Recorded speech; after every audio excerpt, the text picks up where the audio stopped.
Hi, this is Captain Pete Alex, Vision Quest Sport Fishing, and today's topic is copper versus weighted steel and the advantages and disadvantages of both products. Advantage number one with weighted steel over copper: more durable, fewer break-offs at the knot. Copper has a tendency to get brittle where you do the twist knots. Over time, that knot will fatigue, get brittle, and will break off.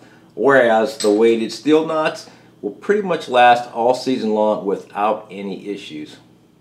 Item number two, and probably the most important one for me: weighted steel unspools from your reel like lead core. Once you get it going, it comes off very nicely, similar to lead core.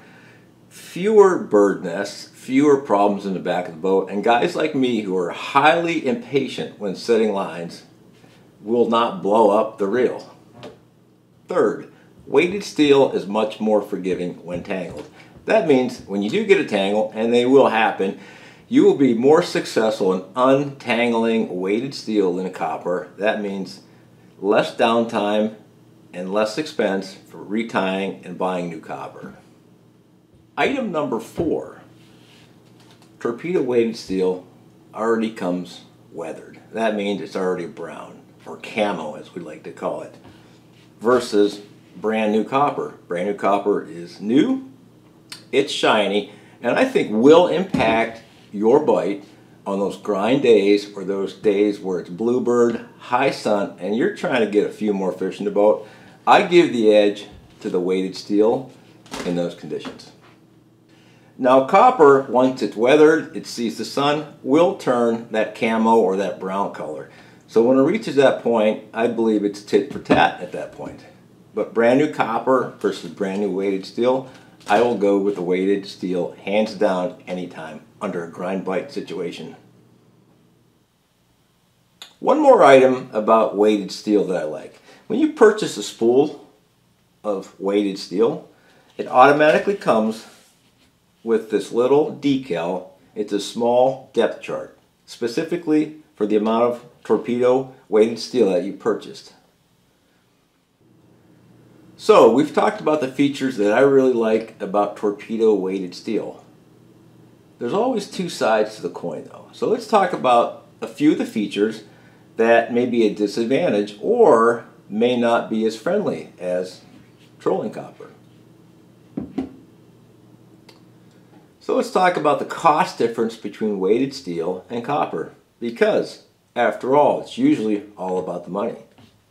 You will find that copper is less expensive than weighted steel, unless you're getting a great deal from somebody.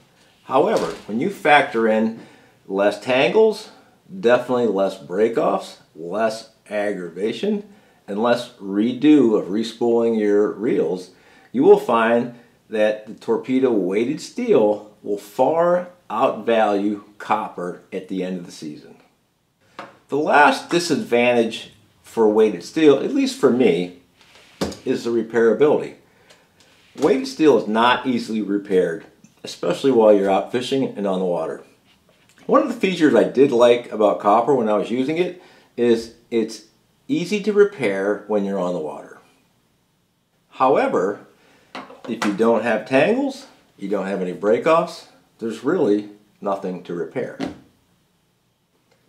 I am sure I might have missed some other advantages or disadvantages when talking weighted steel versus copper, but the items that I have mentioned were of the most importance to me when I decided to switch from copper to weighted steel.